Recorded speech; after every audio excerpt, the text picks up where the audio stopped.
Kallis armas rahvas, tere Eestimaa, õed ja vennad, kõigil suud lahti, kuidas mina eesti keelt räägin.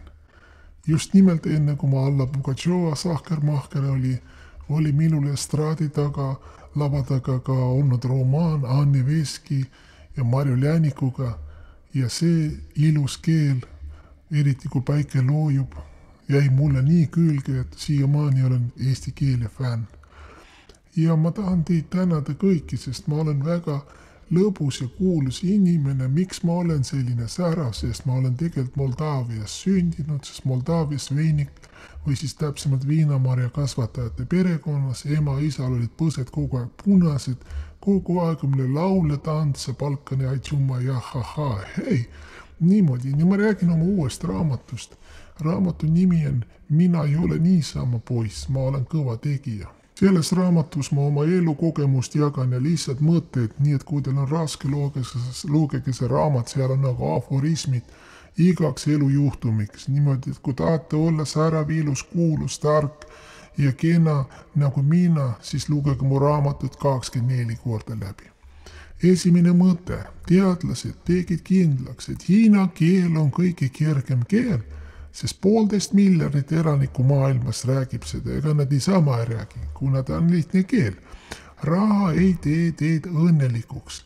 Ja kui see raha ei tee teid õnnelikuks tõesti, siis ilmselt ei ole see teie raha. Tihti küsitakse minu käest, kas tohib juua veini. Millal veini tohib juua, palju või vähe? Lollikesed, ostke kalender, kõik on kalendris kirjas. Seal, kus on punased kuupäevad, on punane vein ja teised valged kuupäevad on valge veini kuupäevad. Istusin ükskord ühele vanale pingile metsas. Olin väsinud nendest tuuritamitest ja mõtlesin, et lõpetaks selle suitsetamise, joomise, narkootikumide kasutamise, nagu ikka tippartistidel kombeks. Alustaks uut elu. Nüüd ma pärast ei istu kunagi enam sellele pingile, sest sellisel pingil tulid nii lollid mõtted. Nii, kas te teate, väga sügav mõte, et kaktus on elust väga pettunud kurk. Nii, maailmas ei ole igiliikurit, ei ole, jah, teate, et ei ole veel leiutatud, aga on leiutatud igal pool, on need igavesi pidureid täis.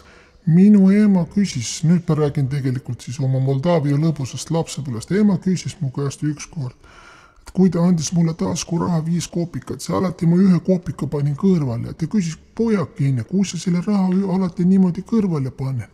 Mina ütlesin emale nii nunnult, et mina kogun raha, et sinule emakene osta kasukas, et isa pole aastaid sulle ostnud.